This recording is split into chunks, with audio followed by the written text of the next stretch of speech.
आखिरी मौका नहीं, बल्कि अपनी ताबूत में आखिरी कील गड़ा है अनुपमा ने। बहुत पछताएगी। नमस्कार दोस्तों, स्वागत है आपका आपके अपने चैनल हंग्री स्पिरिट्स में। हंग्री स्पिरिट्स देख रहे सारे दर्शकों का मैं अंजू शर्मा दिल से स्वागत करती हूँ। आज अनुपमा ने तोशु को आखिरी मौका दिया और यह भी कहा कि यह तुम्हारी आखिरी गलती है। तो क्या यह डायलॉग सुना सुना सा नहीं लगा? क्या ये डायलॉग अनुपमा ने पहले नहीं बोला, मगर किसी और तरीके से? खैर, डायलॉग नया है तो ये जो बात है करना तो बनता है, क्योंकि ये आखिरी मौका अनुपमा ने तोशु को नहीं दिया, बल्कि अपने ही ताबूत में आखिरी कील गड़ा है, जिसकी वजह से अनुपमा पछताएगी, जो मैंने अपने टाइटल में कहा। तो बात करते हैं इसके ऊपर। पहले वही निवेदन, जिन्होंने अभी तक चैनल को सब्सक्राइब नहीं किया है कर लीजिए, साथ में दोस्तों बेल आइकन दबाइएगा ताकि आपको हमारे वीडियोस के नोटिफिकेशन मिलते रहे। अनुपमा को क्या लगता है ये नहीं समझ में आता, क्योंकि क्यों वो दूसरों का नुकसान करने के बाद भी तोशु जैसे इंसान को माफ कर देती है। अपना नुकसान झेले, अपना नुकसान वो सह सकती है क्योंकि मां है। चलो मानते हैं बात को कि तोशु ने मां को गाली निकाली, तोशु ने मां को कैरेक्टरलेस कहा, तोशु ने मां को जेल भेजा, तोशु ने मां के साथ जो किया सो किया। मां माफ कर सकती है, मां उसको मौके पे मौका दे सकती है, मां उससे बोल बचन में ये भी कह सकती कि तुझे मैं अपनी आखिरी बार चिता को आग लगाने की अनुमति भी नहीं देती हूं, मैं तेरे से वो भी राइट छीनती हूं। यहां तक मां बोल बचन में कह सकती है। मगर ये सब मां और बेटे के बीच का। आज जो तोशु ने किया ये सिर्फ मां के साथ ही था। क्या ये जो मसाले, घटिया मसाले बेच के या उसके जरिए लोगों को खाना खिला के तोशु दूसरों के साथ खिलवाड़ नहीं कर रहा था? क्या इस बात को लेके जो राही को वो रिस्पॉन्सिबल ठहरा रहा था, तो क्या राही का नुकसान नहीं कर रहा था? तो ये बात मां बेटे के दायरे से बाहर की थी। यहां पे अनुपमा तोशु को कैसे आखिरी मौका दे सकती है? यह लॉजिक अब बिल्कुल बेबुनियाद लगता है कि मैं तुम्हें इसलिए झेलती आ रही हूं क्योंकि परी की वजह से। तब परी छोटी थी, नहीं समझती थी बातें। आज परी समझती है, परी देखती है अपने पिता की इन हरकतों को। तो क्या तोशु को सेल्फ डिपेंडेंट होने का मौका अनुपमा नहीं देगी? क्या तोशु की भलाई के लिए अनुपमा कुछ नहीं करेगी? क्योंकि जो अनुपमा सोच रही है कि तोशु को बार बार मौके देके मैं तोशु का भला कर रही हूं, तो उसमें तोशु का 1% भला नहीं हुआ है, बल्कि बुरा ही हुआ है।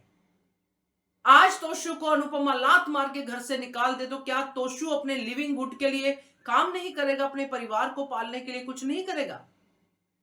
जरूर करेगा, जरूर अकल आएगी, मगर अनुपमा नहीं निकाल रही है। ये एंगल मुझे आज तक समझ में आया ही नहीं।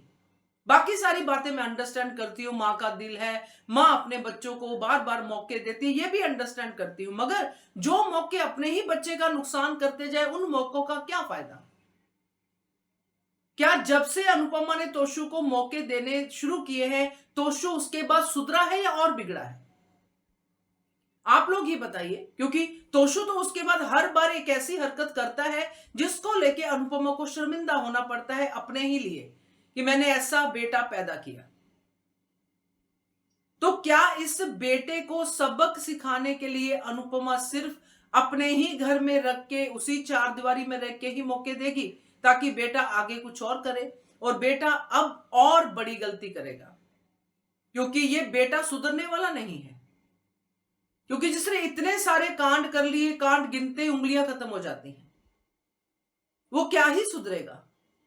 चलो 1% मान लेते हैं सुधर भी जाएगा, मगर इस माहौल में तो नहीं सुधरेगा जहां पे उसके परिवार के अपने लोग उसको शहद देने वाले हैं, तोशु बेटा कहने वाले हैं। मां उसको बार बार थाली में परोस परोस के बिजनेस देने वाली है कि बेटा अच्छा ये बिजनेस फ्लॉप हो गया, दूसरा कर, अच्छा इसको आपने कुछ कर दिया, कोई बात नहीं, दूसरा मैं खड़ा कर देती हूँ, अन्नू की रसोई खड़ी की, इसको बर्बाद कर। तो जहां पे ये सब होगा तो तोशु कैसे सुधरेगा? जब तक तोशु को खुद मजदूरी करके कमाई करनी नहीं पड़ेगी, तोशु नहीं सुधर सकता। और ये बात अनुपमा जैसा समझदार कैरेक्टर जो दिखाया गया है, वो क्यों नहीं समझ रहा? आज तोशु को जो मौका दिया है और जिस रास्ते पे अनुपमा चल रही है कि राही को अपने करीब लाना है, तो ये तोशु का आखिरी मौका, आखिरी कील होगा अनुपमा के लिए, क्योंकि तोशु कुछ ऐसा कर जाएगा जिसमें राही और अनुपमा का रिश्ता बहुत ज्यादा बिगड़ जाएगा। या फिर तोशु राही को या फिर अनुपमा को जेल की सलाखों के पीछे करवा सकता है, क्योंकि ये दोनों पार्टनर हैं। और तोशु अब जो भी करेगा वो बहुत सोच समझ के करेगा। वो भी समझेगा कि ये मेरा आखिरी मौका है इनको बर्बाद करने का। वो ये नहीं सोचेगा कि मैं अपना पल्ला बचाऊं या मैं सुधर जाऊं। ना ना ना ना ना ना, ये तोशु है और तोशु के पीछे जो सेना खड़ी है वो तोशु को सुधरने देगी भी नहीं। तो तोशु अब ऐसा ही करेगा इनकी पार्टनरशिप तोड़ने के लिए, ये सब कुछ करने के लिए जो वो चाहता है ऑलरेडी, उसके लिए वो और प्रबल हो जाएगा। और फिर वो अनुपमा की ताबूत में आखिरी कील जड़ेगा। उसके बाद अनुपमा कुछ करे कुछ ना करे कोई फर्क नहीं पड़ता, बर्बादी तो अनुपमा करवा ही लेगी तोशु के हाथों से। तो ये मेरा मानना है दोस्तों, बाकी आप लोग बताइएगा। आपको भी ये सीन डेफिनेटली अच्छा नहीं लगा होगा, आई नो, तो आप कमेंट करके बताइएगा। Keep watching hungry spirits channel. Thank you so much. Subscribe to our channel by clicking the subscribe button. Click the bell button and enjoy the latest uploads from our channel.